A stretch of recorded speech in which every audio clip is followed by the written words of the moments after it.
So did you like working with him, or did you kind of like resent him a little bit because like you'd rather be out hanging with your friends?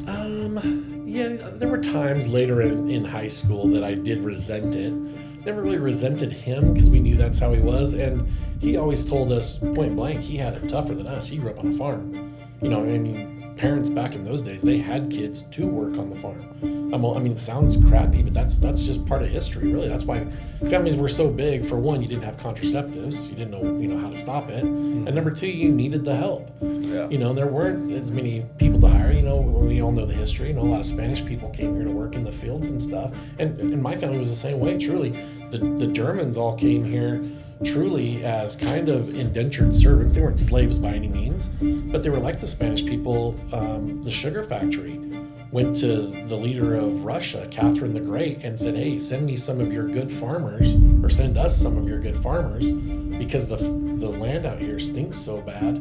And they knew the history of Russia. They took some German farmers, the Stroh family and the Thiel families and a number of other local families over there to farm the crappy land of Russia, because they were such good farmers from Germany. So then when it came time to farm all this land out here that wasn't real fertile, wasn't good for the sugar beets, they went to Catherine the Great. They brought over a bunch of German Russians now, to farm the area, and then they worked the land, and then they worked it for long enough they could own it. So we all have the same history. We just have different tan lines. I mean, really, different depths of tan. We're white Mexicans. It's all the same, dude. It's all the same stuff. Yeah, it's all the same. We've all worked to get where we're at, and everyone's had that dream for well over 200 years. It just hasn't been 200 years. It's just America's given people the best chance at accomplishing that, to actually own it, I think, Yeah. I don't know I'm far from a classically trained historian, but I got this from family over the years, and just listening. So, I know my grandfather was one of the top growers at one point for the sugar factory, and back in the day, man, that was like the thing. That was a big deal.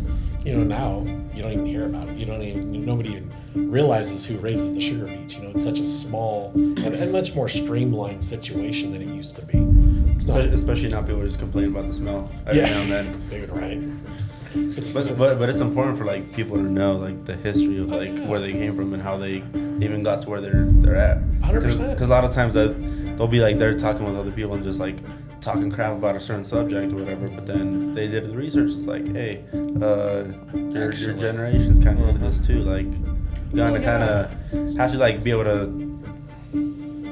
just like learn yourself, so you can kind of be able to like just better educate yourself and just know what's going on and how you can get to like the next step. 100%. It's the breaking news, Eric. People don't want to live with themselves.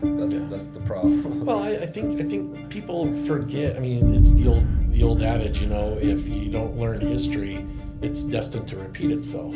Mm-hmm. Well, I think in politics, which almost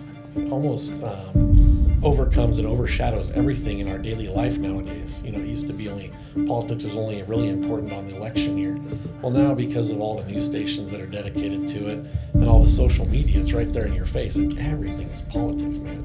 It's such big money.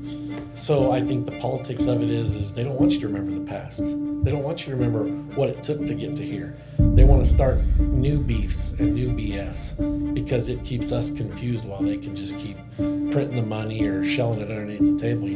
They want the whites to hate the Mexicans, or you can't say Mexican, you can't say the N-word now. I mean, they want us to all hate each other, and we're all trying to do the same thing. It's just unfortunately some people are pushed to do it the illegal way. Mm-hmm. Some people are pushed to just work their butts off and still never get it.